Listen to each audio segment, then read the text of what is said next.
বানিয়ে নিয়েছিলাম এঁচোড় চিংড়ি। চলুন তাহলে এঁচোড় চিংড়ি বানাতে কি কি লাগছে আর কিভাবে করছি সেটা একটু দেখে নেওয়া যাক। প্রথমেই এখানে এঁচোড় নিয়ে নিয়েছি একটা বড় সাইজের, এটাকে কাটতে হবে। কাটার জন্য আমি এখানে নিয়ে নিয়েছি সর্ষের তেল। সর্ষের তেল ভালো করে হাতে মাখিয়ে নিয়ে আর যে বটিটায় কাটবেন আপনারা সেটা দিয়ে মাখিয়ে নিতে হবে। আচ্ছা, এঁচোড় কিন্তু বাজার থেকেও কেটে এনে রান্না করা যায়, তবে বাজারে যেভাবে কেটে দেয় অনেক সময় তাতে হজমের কিছু সমস্যা থাকে, তাই আমরা বাড়িতে এনে কাটাটাই পছন্দ করি।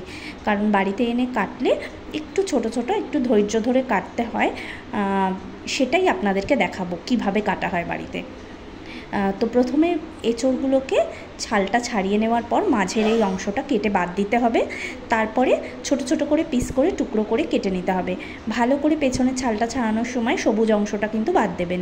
তারপরে এরকম বড় বড় করে টুকরো করে কাটা হচ্ছে, কিন্তু এটা কিন্তু এখনও কমপ্লিট হয়নি। বাজার থেকে এভাবে কেটে দিলেও বাড়িতে কিন্তু এভাবে কাটলে হবে না। বাড়িতে একটু সুন্দর করে আপনারা যেটা ফেলা সেই জায়গাগুলো ফেলে দেবেন। এই যে পেছনের অংশটা দেখছেন এটা নেব, আর সামনের অংশ থেকে খানিকটা ছাড়িয়ে নেব আর কিছুটা ফেলে দিতে হবে। কেন? যেভাবে কাঁঠালের যে অংশগুলো আমরা খাই ঠিক সেইভাবেই কাঁঠালের বীজের ভেতরে একটা পাতলা আস্তরণ থাকে, সেগুলো কিন্তু এঁচোড়ের ক্ষেত্রেও ফেলে দিতে হয়। বাজার থেকে ছাড়ালে কিন্তু সেগুলো অনেক সময় ফেলে না, যার জন্য খাওয়ার পরে আমাদের অসুবিধে হয় নানা রকম। তো বাড়িতে ছাড়ালে আপনারা একটু সময় নিয়ে ছাড়াতে যদি পারেন, এভাবে ছাড়িয়ে নিলে কিন্তু এঁচোড় রান্নাটাও সুন্দর হয় এবং খেতেও ভালো লাগে এবং হজমেরও কোনো অসুবিধে হয় না। ঠিক এভাবে আমার এঁচোড় ছাড়ানো হয়ে গেছে। এবার আমি এঁচোড়গুলোকে ভালো করে সেদ্ধ করে জল ফেলে দিয়েছি। এবার রান্নায় যাওয়া যাক। প্রথমেই কড়াইতে সর্ষের তেল দিয়ে তাতে আমি তেজপাতা আর অল্প সাদা জিরে ফোড়ন দিয়ে দিয়েছি। এরপর তাতে দিয়ে দিলাম পেঁয়াজ কুচি, রসুন কুচি।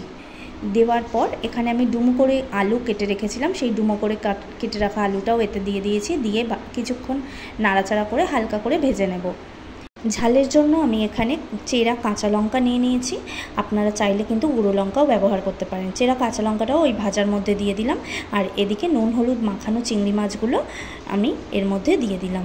দিয়ে এদিকে একটা বাটি নিয়ে নিয়েছি, ওটা যতক্ষণে ভাজা হচ্ছে ততক্ষণে এখানে একটা বাটির মধ্যে নুন হলুদ জিরের গুঁড়ো ধনের গুঁড়ো আর অল্প মিষ্টি বলতে চিনি দিয়ে আর জল দিয়ে একটা পেস্ট বানিয়ে নিলাম।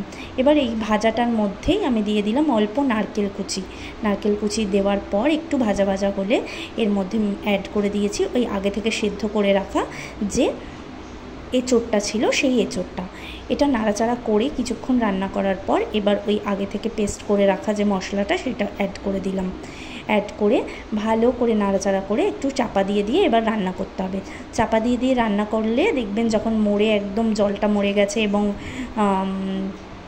একদম শুকিয়ে গা মাখা মাখা হয়ে এসেছে, তখন অল্প আপনারা ঘি আর গরম মশলা দিয়ে ব্যাস নামিয়ে নিলেই রেডি আমাদের এঁচোড় চিংড়ি।